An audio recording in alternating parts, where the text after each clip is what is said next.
Hey, what's going on, guys? It's Ryan, and today I have a brand new video for you. Now, this one is going to sound a little bit different because I'm very sick at the moment. My throat is killing me, and I could barely talk when I woke up this morning, so I'm sorry if I sound a lot different and a lot quieter. I'll try to, up the volume on my voice for the remainder of this video. But before the video actually starts, I just want to let you guys know that one of my good friends, John, he has a YouTube channel called HELLRAISER Gaming that recently got terminated. He had over 3,000 subscribers, and me and him pretty much grew our channels together, and his channel recently got terminated for no reason at all. So if you guys could go check out his new channel and maybe boost his subscribers a little bit, he really deserves it. He makes really good content, and I would really appreciate it. He makes Forza videos and Minecraft videos, so it would mean a lot to me if you guys would go and check him out because he's a really good friend of mine. And without further delay, let's just jump straight into the video. So this week was pretty good for Xbox One mods, but however for PS4 mods you guys are missing out this week. There weren't really any notable PS4 mods that I could actually put on this list along with the Xbox One, so this is an Xbox One exclusive list. As you can see in the title, there's not "and PS4 mods" at the end of it. PS4 mods are actually really hard to come by now because there's a lot of them that don't come out that are also for Xbox, and I'm only on Xbox. So this first mod is called Dark Sword, and the Dark Sword actually looks really cool. I'll show you what they look like in a second, but to unlock them and be able to craft them, you need to have the steel perk unlocked for the forge and for the smithing skill. And if we walk over to the smithing area right now, we can craft all 5 of, I believe there's either 5 or 6 new weapons to the game, and they're all really cool. I'll showcase them all in a second. And they all cost pretty much no materials at all, and they are balanced damage, so it doesn't really count as a cheat. They're not really cheat mods or anything like that, but it is a very fun mod overall. And let's just get into the weapons here. So here's one of the swords right here. As you can see, it does look pretty cool. It has like a little blue, it reminds me of like a lightsaber from Star Wars or something like that, and it looks pretty good in my opinion.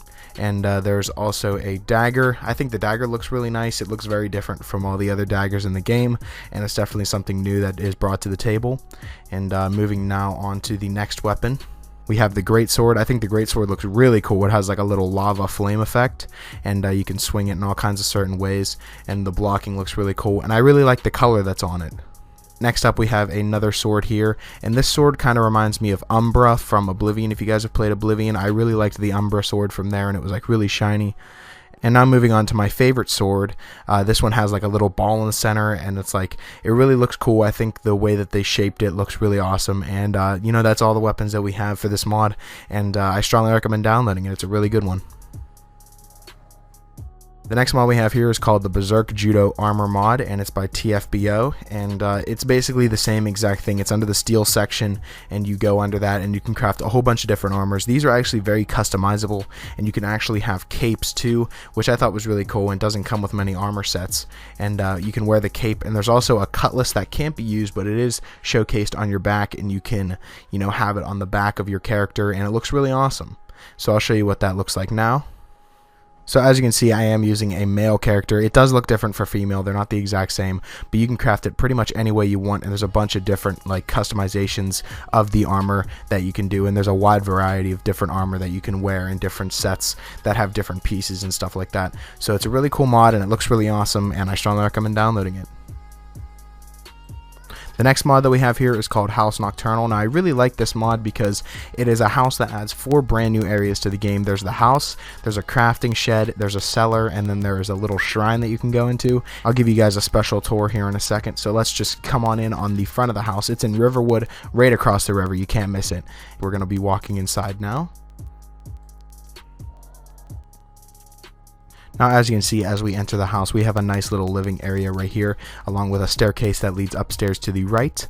And if we move over here to the left, as you can see, we have some bookshelves, and there's also a alchemy lab and more shelves that you can put all your items on. We also have a shelf filled with all the butterflies in a jar, moth in a jar, torch bug in a jar, and stuff like that. And then we also have a little scroll station over here, along with an enchantment table right there, and then other little bookshelves that you can put your miscellaneous items on. As you can see right here, we have a little dining area right here. And now we're going to be moving to the upstairs area. As you can see, as we enter upstairs, we have a weapon rack and some shield racks at the top there. We have Sanguine Roses crossing at the top on the wall over there. We have a mannequin, more than one mannequin actually, and some bookshelves to our right here, and we move into our bedroom area. And as you can see, we have a little desk area where we can, you know, do our work and stuff like that. And there's a bed right there, and if we turn around, there's a lot of other chests and areas that we can put all of our goods. And that's pretty much it for the house right now. Let's move out to the crafting area. So if we step outside, we have a nice little blue shining tree right here, along with Nocturnal shrine in the background. And moving into the crafting supply shed, we're going to walk in here. And as we enter, you can see a little bar area off to the right. I'll get to that in a second. But we have a mannequin along with a smelter right here, along with all of the, you know, other types of smithing and, you know, storing stuff. And there's a bunch of chests, and you can create pretty much anything from here. It's like your very own blacksmith. And as you can see, there is the bar right there, along with another dining area. We have a workbench off to the right, along with a tanning rack. There's another shrine right there, along with a grindstone and some display cases, an oven.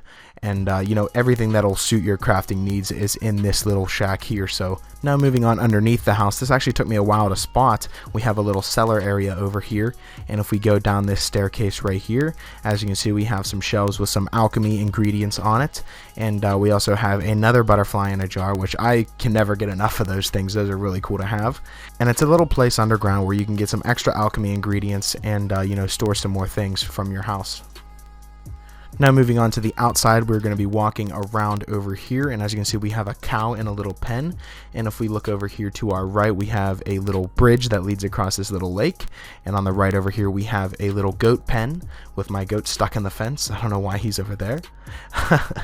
Anyway, over to the left we have another little dining area. It's like a picnic table, so that's pretty nice to have outside meals with you and your follower if that's what you want to do. And if we travel down over here, we have our little area where, you know, our shrine is now. So if we head down through this little tunnel here, as you can see, we have a bunch of lights that light up our path. And here we are. Here's our little ritual table, and we have, you know, nocturnal shrines left and right, and some coffins and stuff like that. So if you are a fan of the Dark Brotherhood quest line and you really like the nocturnal aspect and you like the shrine and stuff like that, I think it's a pretty nice house for you, and I strongly recommend downloading it. The next mod we have here is called Recorder. Now it's actually a follower mod. It comes with a new girl named Recorder that comes with over 700 recorded voice lines. It comes with her very own quest. She gives you a bunch of summon spells for her, and you can also summon a robot companion named Omnico, I believe that's how you pronounce it, for storage and fighting assistance. And there's also commentary on major holds that she does, and she also can taunt, which I've never seen any, you know, follower actually do. You know, there's Faendal who says, "I'll see you in pieces," but that's not really anything to note. She has some really good taunts that are, like, you know, new and updated. And, you know, she can sing her very own songs, too. You can tell her to sing a bunch of new songs that you've never even heard throughout the Skyrim playthroughs and stuff like that. She can sing her songs whenever you want and wherever you are. And, you know, it's just a really good mod overall. I think it's one of the best follower mods I've ever done since Inigo. And, you know, she's a really good fighter, and she, you know, you can armor her up however you want. You can dress her up however you want. And she basically does all your commands. So she's a really good follower mod, and I strongly recommend downloading it. Now, coming in at our number one spot for today, we have Falskaar, which is the quest mod that I'm currently playing right now, as I always do for my top 5 mods. I've never had a bad mod yet. For our quest playthrough, I'm really enjoying this mod playthrough, and if you do want to see me play through it from beginning to the end, I will leave a link down in the description, and you guys can go to that and start from episode 1, and you can watch up until what we have right now. And I'll be posting content every single day regarding the Falskaar mod until we complete it, and once it's finished and everything, then we'll move on to another quest mod. That's how my quest playthroughs work. But Falskaar, let me not get off track here, but Falskaar is a huge quest mod that comes with a brand new world and 3 new holds.